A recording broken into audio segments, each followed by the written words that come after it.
प्रतियोगी विद्यार्थियों, एक बार फिर से आपका स्वागत है आपके अपने यूट्यूब चैनल प्रारंभ क्लासेज में। कैसे हैं आप लोग? उम्मीद करता हूं कि तैयारी भी अच्छी चल रही होगी। जिनको जीडी का पेपर देना है वो भी वीडियो को पूरा देखा करें। जिनको आगे चल के यूपीपी का पेपर देना है, यूपीएसआई का देना है, समीक्षा अधिकारी देना है, सहायक समीक्षा अधिकारी, यहाँ तक कि पीसीएस तक के क्वेश्चंस आपके यहीं इसी वीडियो से कवर होंगे। हम क्या पढ़ रहे हैं? हम पढ़ रहे हैं संविधान, और संविधान में क्या पढ़ रहे हैं? भाग 5। और भाग 5 के तहत अध्याय 1 में हम पढ़ चुके हैं अनुच्छेद 52 से लेकर के अनुच्छेद 73 तक। और अब इसकी पिछली वीडियो में हम लोगों ने देखा राष्ट्रपति की शक्तियां, और उसमें हम लोगों ने देखा था राष्ट्रपति की कार्यपालिकी शक्तियां। और आज राष्ट्रपति की शक्तियों से संबंधित दूसरे वीडियो में हम देखेंगे राष्ट्रपति की विधायी शक्तियां। ठीक है, तो कार्यपालिका का मतलब आपको समझ में आ ही गया होगा कि मंत्री परिषद के प्रति राष्ट्रपति की जो शक्तियां दी गई थी वो कार्यपालिकी शक्तियां। ठीक है, वैसे विधायी शक्तियां, विधायी यानी विधान बनाने वाला कौन भारत में? तो संसद। भारत के लिए कौन विधान बनाएगा? संसद। इसीलिए उसको विधायिका कहा जाता है या व्यवस्थापिका कहा जाता है। ठीक है, तो संसद के संदर्भ में राष्ट्रपति को कौन कौन सी शक्तियां मिली हुई हैं संविधान के तहत, उसी का अध्ययन करेंगे हम इस वीडियो क्लास में। ठीक है, चलिए शुरू करते हैं, देर नहीं करते हैं। हाँ, वीडियो शुरू करने से पहले मैं इतना कह देना चाहता हूं कि अगर आपको लगे कि इस वीडियो क्लास से आपका थोड़ा भी ज्ञान अगर बढ़ा है तो वीडियो को लाइक करें, कमेंट करें, वीडियो को शेयर करें, और अभी तक जिन्होंने चैनल को सब्सक्राइब नहीं किया वो चैनल को सब्सक्राइब भी कर लें, और साथ ही साथ अन्य लोगों को भी अपने चैनल के साथ जोड़ें। ठीक है, राष्ट्रपति की विधायी शक्तियां। अब इसके तहत हमारा पहला पॉइंट क्या है कि राष्ट्रपति संसद का भी अंग होता है, या ये कह सकते हैं कि राष्ट्रपति संसद का एक अभिन्न अंग है। बिना राष्ट्रपति के संसद का निर्माण नहीं हो सकता। इसकी पुष्टि होती है संविधान के एक अनुच्छेद के तहत, और संविधान का वो अनुच्छेद है अनुच्छेद 79। अनुच्छेद 79 क्या कहता है कि संसद राष्ट्रपति, राज्यसभा और लोकसभा से मिलकर बनेगी। ठीक है, तो यहाँ स्पष्ट कर दिया गया कि संसद में 3 लोग शामिल होंगे, एक राष्ट्रपति शामिल होंगे, दूसरे राज्यसभा शामिल, और तीसरे लोकसभा। अब ध्यान क्या रखना है आपको, एग्जामिनेशन में कभी कभी इस सीक्वेंस के साथ क्वेश्चन पूछ लेता है कि अनुच्छेद 79 या 79 के अनुसार संसद, तो वो क्या करेंगे? जैसे हमने क्या पहले लिखा, राष्ट्रपति, फिर राज्यसभा लिखा, फिर लोकसभा। यही सीक्वेंस सही है, यानी जब भी क्वेश्चन पूछेगा हमारा आंसर इसी हिसाब से होना चाहिए, पहले राष्ट्रपति आएंगे, फिर राज्यसभा, फिर लोकसभा। ठीक है, तो ये ध्यान में रखिएगा, ये क्वेश्चन आजकल पूछ रहा है। अब इसके अनुसार राष्ट्रपति संसद का अंग है। ठीक है, अब राष्ट्रपति संसद का अंग है तो राष्ट्रपति को कौन कौन सी शक्तियां मिली हैं? तो राष्ट्रपति को अनेक विधायी शक्तियां भी प्राप्त हैं। वहां उन विधायी शक्तियों में से जो महत्वपूर्ण है उनको हम यहाँ पे देख लेते हैं। पहला जो है विधायी शक्तियों में अगर हम देखें तो अनुच्छेद 85। अनुच्छेद 85 के अनुसार राष्ट्रपति दोनों सदनों के अधिवेशनों को आहूत करने तथा लोकसभा भंग करने का अधिकार रखता है। ठीक है, पहले तो इस पॉइंट को समझ लीजिए कि सदनों को आहूत करने यानी कि जो सदनों की बैठक होती है वो कौन बुलाएगा? वो राष्ट्रपति बुलाएंगे। इसी को कहा जाता है सदनों को आहूत। आहूत का मतलब बुलाना। ठीक है, तो राष्ट्रपति का ये कर्तव्य है अनुच्छेद 85 के तहत कि दोनों सदनों के अधिवेशनों को आहूत करेंगे। दोनों सदनों को मतलब लोकसभा और राज्यसभा। लोकसभा और राज्यसभा के अधिवेशनों को राष्ट्रपति आहूत का मतलब बुलाएंगे। ठीक है, तथा लोक अधिवेशनों को आहूत करने तथा लोकसभा भंग करने का अधिकार रखता है। तो ये ध्यान रखना है कि राज्यसभा तो अस्थायी सदन है, वो कभी भंग नहीं होगा। लोकसभा का चुनाव प्रत्येक 5 साल में होना है, तो लोकसभा अस्थायी सदन है और वो हर 5 साल पे भंग होती है। यहाँ भी लोकसभा भंग करने का अधिकार किसको दिया गया? राष्ट्रपति को, लेकिन प्रधानमंत्री की सलाह पर। इस बात को ध्यान में रखना होगा। ठीक है, किंतु संसद के एक सत्र की अंतिम बैठक और दूसरे सत्र की प्रथम बैठक के बीच 6 माह से अधिक का अंतराल नहीं होना चाहिए। ठीक है, राष्ट्रपति दोनों सदनों की बैठकों को आहूत करेगा, लेकिन एक कंडीशन लगा दी गई। कंडीशन क्या है कि 1 साल में कितने महीने होते हैं? 12। और यहाँ ये व्यवस्था की गई कि कम से कम 6 महीने में एक बार संसद की बैठक जरूर बुला ली जाए। ठीक है, और राष्ट्रपति जब भी बुलाते हैं दोनों के अमूमन साथ ही बुलाते हैं, लोकसभा और राज्यसभा की। तो यहाँ भी वही व्यवस्था है, किंतु संसद के एक सत्र की अंतिम बैठक, जैसे आज खत्म हुई, एक सत्र बुलाया गया, मान लेते हैं 30 दिन चला, तो 30 दिन चलने के बाद जो 30वां दिन था वहां से वो काउंटिंग शुरू होगी, और जो अगला सत्र बुलाया जाएगा दूसरा, उसके पहले दिन को जोड़ा जाएगा और देखा जाएगा कि अंतराल 6 महीने से अधिक तो नहीं है। अब समस्या ये कि अधिक हो गया तो क्या होगा? तो ऐसे कंडीशन में अगर कोई असामान्य परिस्थितियां नहीं विद्यमान है तो ऐसा माना जाता है कि लोकसभा भंग हो सकती है। लेकिन यहाँ ध्यान रखिएगा इस शब्द पे ध्यान रखिएगा, 6 माह से अधिक का अंतराल नहीं होना चाहिए। यानी एक क्वेश्चन बनता है कि लोकसभा या राज्यसभा दोनों में से ऐसे पूछ सकते हैं, या संसद करके भी पूछ सकते हैं वो क्वेश्चन में। और क्वेश्चन कैसे पूछेंगे, वो ये पूछेंगे कि लोकसभा के एक सत्र और दूसरे सत्र के बीच में अधिकतम कितने समय का अंतराल हो सकता है। तो अपना आंसर होगा 6 माह। या क्वेश्चन को ऐसे बदल दे कि लोकसभा के एक सत्र और दूसरे सत्र के बुलाने के बीच का समय, तो वो भी क्या, अधिकतम 6 माह। 6 माह से अधिक नहीं होना चाहिए। ठीक है, ये समझ में आ गया। अब अगले पॉइंट पे आते हैं। अगला पॉइंट अनुच्छेद 86 के अनुसार, अनुच्छेद 86 क्या कहता है, 86 के अनुसार राष्ट्रपति किसी लंबित विधेयक के संबंध में या किसी अन्य के संबंध में संसद के किसी सदन को संदेश भेज सकता है, जिस पर सदन शीघ्रता से विचार करेगा। अनुच्छेद 86 राष्ट्रपति को अधिकार देता है कि सदन में कोई ऐसा विधेयक लंबित है जो जनता के हित से जुड़ा हुआ है और संसद उस पर ध्यान नहीं दे रही है।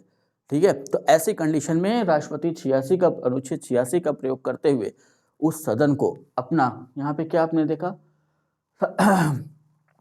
संदेश। ठीक है, तो राष्ट्रपति अपना संदेश भेज सकते हैं और सदन की ये जिम्मेदारी होगी कि उस पर यथाशीघ्र कार्रवाई करे। ठीक है, हाँ ये ध्यान रखिएगा, ये अनुच्छेद मैंने सिर्फ यहाँ विधायी शक्तियों के संदर्भ में जो मुख्य मुख्य चीज़ें हैं वो बताने के लिए लिखा हुआ है।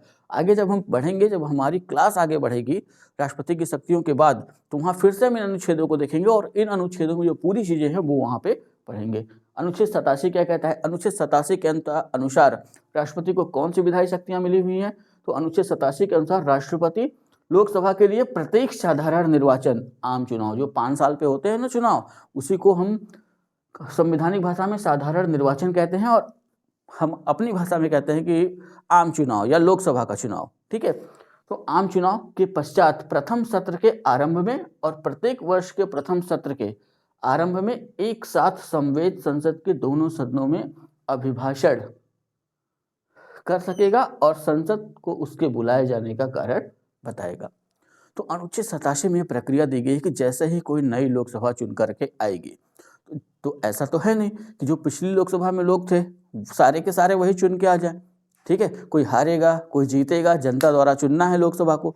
तो ऐसा जब चुनाव होगा तो चुन के जो व्यक्ति आए, जब उनका शपथ ग्रहण हो जाएगा, ठीक है, तो राष्ट्रपति क्या करेगा, एक साथ लोकसभा और राज्यसभा की बैठक बुलाएगा। इसको हम कहते हैं समवेत बैठक।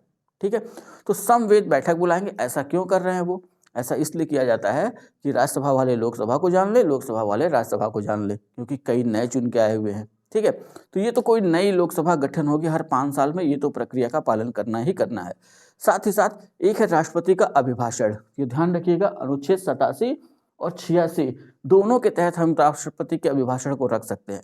ठीक है, क्योंकि दोनों अनुच्छेदों में राष्ट्रपति के अभिभाषण की चर्चा की गई है, दोनों सदनों के समवेत बैठक में। ठीक है, यहाँ ध्यान रखिए। ये तो हो गया लोकसभा, पहली लोकसभा। जैसे लोकसभा का चुनाव अभी होना है 2024 में, जैसे ही लोकसभा का चुनाव हो जाएगा और जो व्यक्ति चुन लिए गए जब शपथ ले लेंगे और पहली बैठक जैसे ही लोकसभा की होगी, तो पहली बैठक कैसी होगी, राष्ट्रपति उनको बुलाएंगे, किसके तहत, अनुच्छेद 87 के तहत, लोकसभा और राज्यसभा दोनों को। ठीक है, दोनों की साथ में बैठक शुरू होगी, उसी को हमने कहा समवेत। लेकिन साथ साथ एक चीज और जुड़ा हुआ है, आरंभ में और पश्चात प्रथम सत्र के आरंभ में और प्रत्येक वर्ष के प्रथम सत्र के आरंभ में। हर साल संसद का भी हमने क्या देखा, हर 6 महीने पे एक सत्र बुला लिया जाना चाहिए, ये राष्ट्रपति का कर्तव्य होगा। ठीक है, क्या ऐसा कह सकते हैं कि राष्ट्रपति के ऊपर ये बाध्यता है कि हर 6 महीने से पहले ही वो अगला सत्र बुला ले। तो इस संदर्भ में भारत में अगर हम देखें तो संसद के या राज्यों की विधानसभाओं के 3 सत्र बुलाए जाते हैं। ठीक है, पहला जो सत्र की शुरुआत अमूमन जो होती है, जिसको हम कहते हैं बजट सत्र। ठीक है, उसके बाद मानसून सत्र, शीतकालीन, बजट सत्र को हम ग्रीष्मकालीन कह सकते हैं। ठीक है, तो ग्रीष्मकालीन या बजट सत्र, फिर उसके बाद मानसून सत्र, फिर उसके बाद शीतकालीन सत्र। तो ये 3 सत्र बुलाए जाते हैं साल में सामान्यतः। ठीक है, तो अब जो सत्र पहला होगा यानी बजट सत्र जिसको मैं कह रहा हूँ, या हम ग्रीष्मकालीन सत्र भी कह सकते हैं, तो जो बजट सत्र अपना आयोजित हो रहा है मार्च के महीने में। ठीक है, तो वहाँ ये ध्यान रखना है कि जब ऐसा सत्र तो साल का वो पहला सत्र हो गया।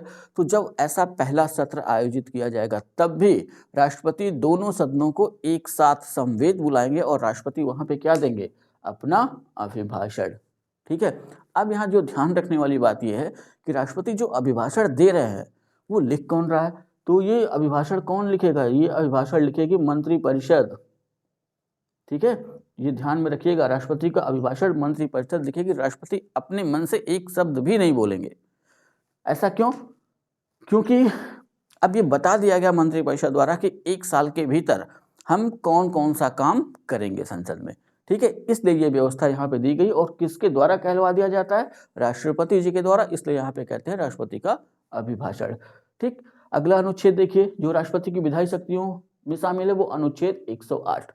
ठीक, काफी महत्वपूर्ण अनुच्छेद है, ये ध्यान में रखिएगा। हाँ, क्या है अनुच्छेद, यहाँ हम ये कह सकते हैं संयुक्त, दोनों सदनों की संयुक्त बैठक। ठीक है, या संयुक्त अधिवेशन।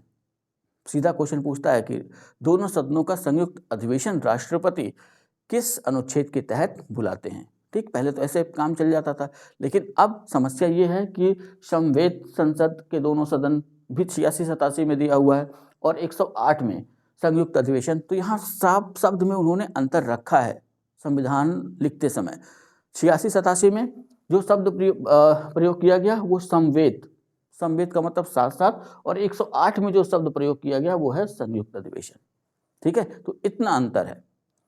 तो 108 के तहत राष्ट्रपति अपनी विधायी शक्तियों के तहत क्या करते हैं, अगर कोई साधारण विधेयक है, ठीक है, और एक सदन में पास हो चुका है और एक सदन में वो लंबित है, यानी ऐसा मान लिया गया कि उस विधेयक पर आम सहमति नहीं बन पा रही है लोकसभा और राज्यसभा की, तो ऐसी कंडीशन में राष्ट्रपति क्या करेंगे, दोनों सदनों को एक साथ बुलाएंगे और उस विधेयक को पारित कराएंगे। ठीक है, समझ में आ गया।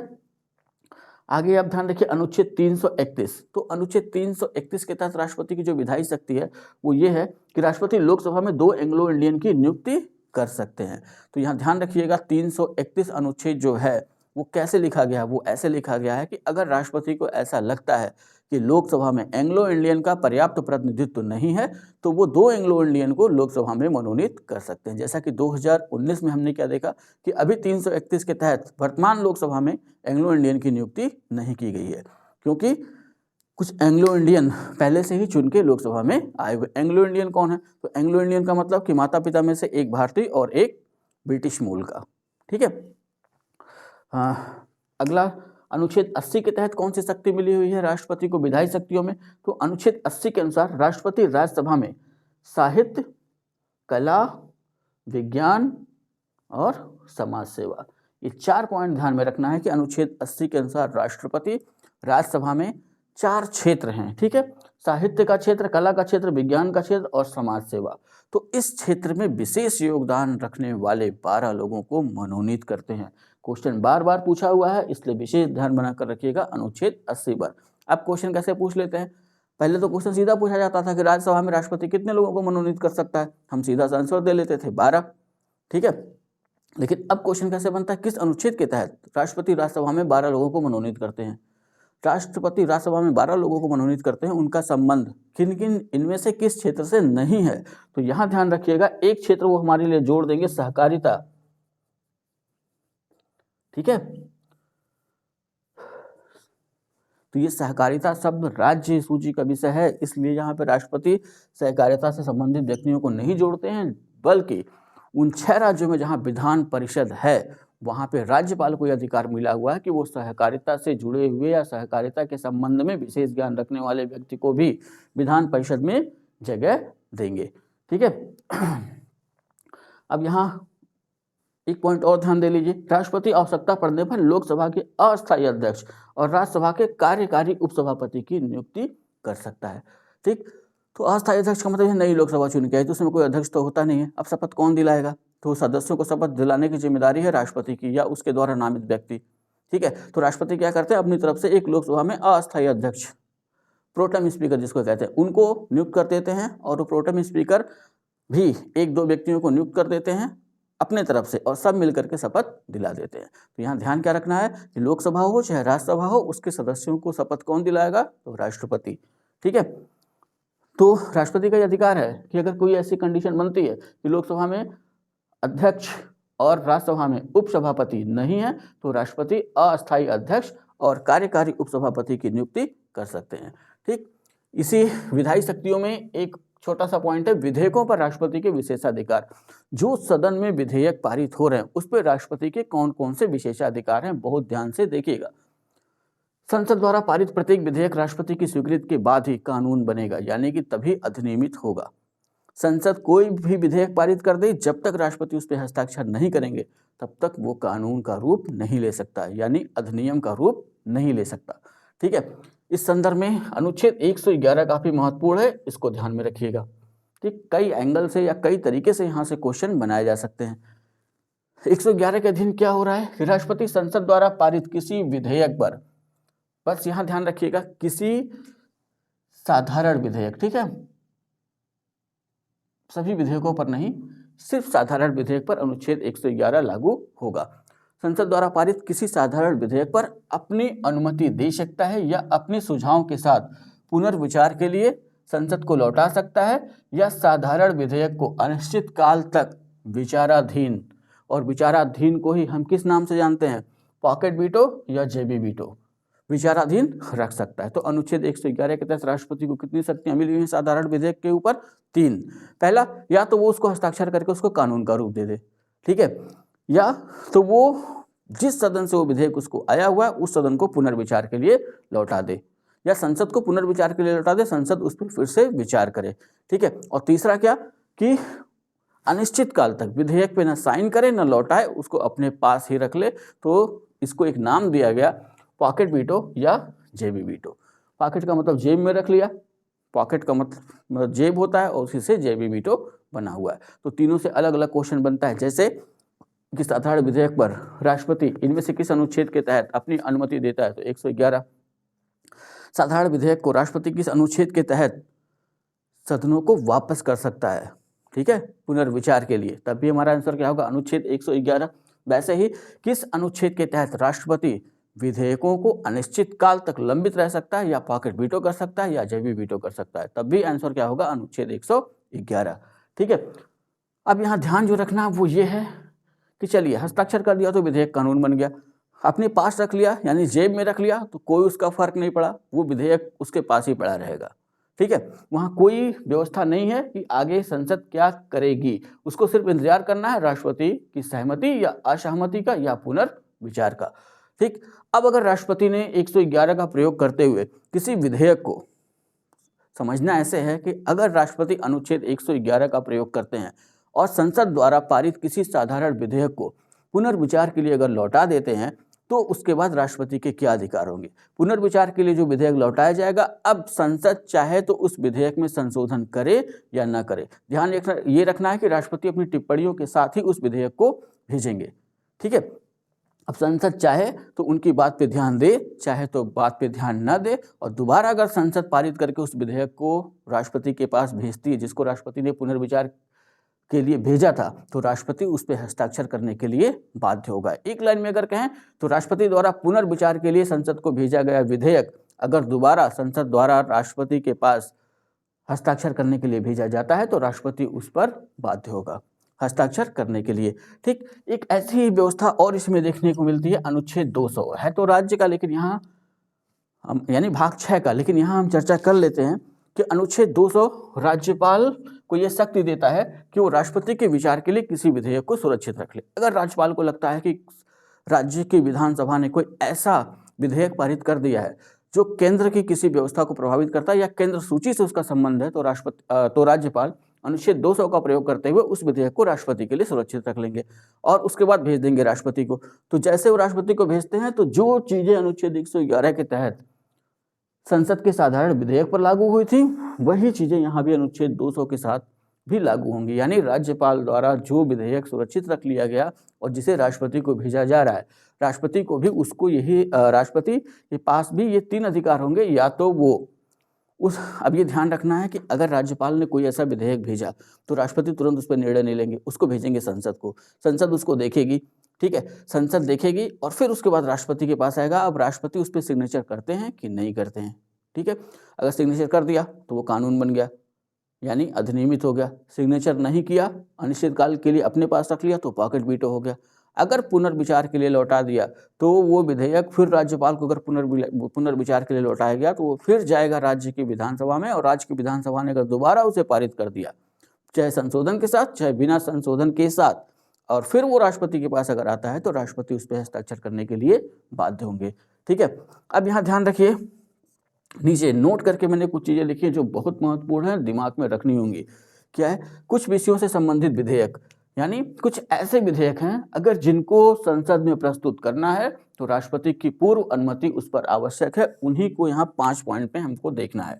कुछ विषयों से संबंधित विधेयक राष्ट्रपति की पूर्व अनुमति से ही संसद में प्रस्तुत किए जा सकते हैं। जैसे कोई धन विधेयक हो, धन विधेयक की चर्चा करता है अनुच्छेद 110। अगर कोई धन विधेयक है तो उसको प्रस्तुत करने से पहले राष्ट्रपति की पूर्व अनुमति आवश्यक है। वैसे ही किसी नए राज्य के निर्माण या वर्तमान राज्य के क्षेत्र सीमा नाम में परिवर्तन करने वाले विधेयक, यानी अनुच्छेद 3 से संबंधित अगर कोई विधेयक है तो वो भी राष्ट्रपति की पूर्व अनुमति से ही संसद में प्रस्तुत किया जाएगा। वैसे संचित निधि से व्यय करने से संबंधित विधेयक, या हम कह लें वित्त विधेयक, यानी अनुच्छेद 117 से संबंधित अगर कोई विधेयक है तो वो भी राष्ट्रपति की पूर्व अनुमति से ही संसद में प्रस्तुत किया जाएगा। भूमि अधिग्रहण से संबंधित विधेयक अगर कोई है तो वो भी राष्ट्रपति की पूर्व अनुमति से ही संसद में प्रस्तुत किया जाएगा। व्यापार की स्वतंत्रता को सीमित करने वाला किसी राज्य का विधेयक अगर है तो वो अनुच्छेद 304 के तहत अगर ये विधेयक बनाया गया है तो वो भी राष्ट्रपति की पूर्व अनुमति के साथ ही संसद में प्रस्तुत किया जाएगा। कराधान से संबंधित ऐसे विधेयक जिससे राज्य का हित प्रभावित होता है, यानी अनुच्छेद 274। कराधान का मतलब कर लगाना। ठीक है, अगर कोई ऐसा कर लगाया जाता है जिससे ऐसा कोई कर लगाया जा रहा है किसी विधेयक में जिससे किसी राज्य का हित प्रभावित हो रहा है, तो अगर ऐसा विधेयक है तो वो विधेयक भी राष्ट्रपति की पूर्व अनुमति के साथ ही प्रस्तुत किया जाएगा संसद में। ठीक है, तो ये रही आज की आपकी वीडियो की क्लास जो हमने देखी राष्ट्रपति की विधायी शक्तियों के तहत। इसके राष्ट्रपति की शक्तियों के तहत एक आखिरी वीडियो मैं आपको कल दूंगा, यानी तीसरी वीडियो। और ये 3 वीडियो देखने के बाद काफ़ी कुछ संविधान के काफ़ी अनुच्छेद आपको ध्यान में आ जाएंगे। हाँ, ये ध्यान रखना है कि कुछ अनुच्छेद हम पीछे पढ़ चुके हैं, कुछ हम आगे पढ़ेंगे। ठीक है, तो एक काम किया करिए, अपनी अपनी नोट्स बनाते रहिए जिससे कि जब हमारी ये क्लास खत्म हो तो आपके पास एक अच्छी नोट्स उपलब्ध हो आगे पढ़ने के लिए। ठीक है, जैसे एग्जाम का पैटर्न चल रहा है, क्वेश्चन जैसे पूछे जा रहे हैं, तो उसके हिसाब से ध्यान रखना है कि पढ़ाई भी थोड़ी सी जो है गहराई में जाके करनी होगी। ठीक, क्योंकि अब सतही पढ़ाई से काम नहीं चलने वाला है। तो उसी दिशा में मैं अग्रसर हूँ। उम्मीद करता हूँ कि आप सहयोग करते रहेंगे। चलिए, इतना आप पूरा करिए, मिलते हैं नेक्स्ट वीडियो में। तब तक के लिए जय हिंद।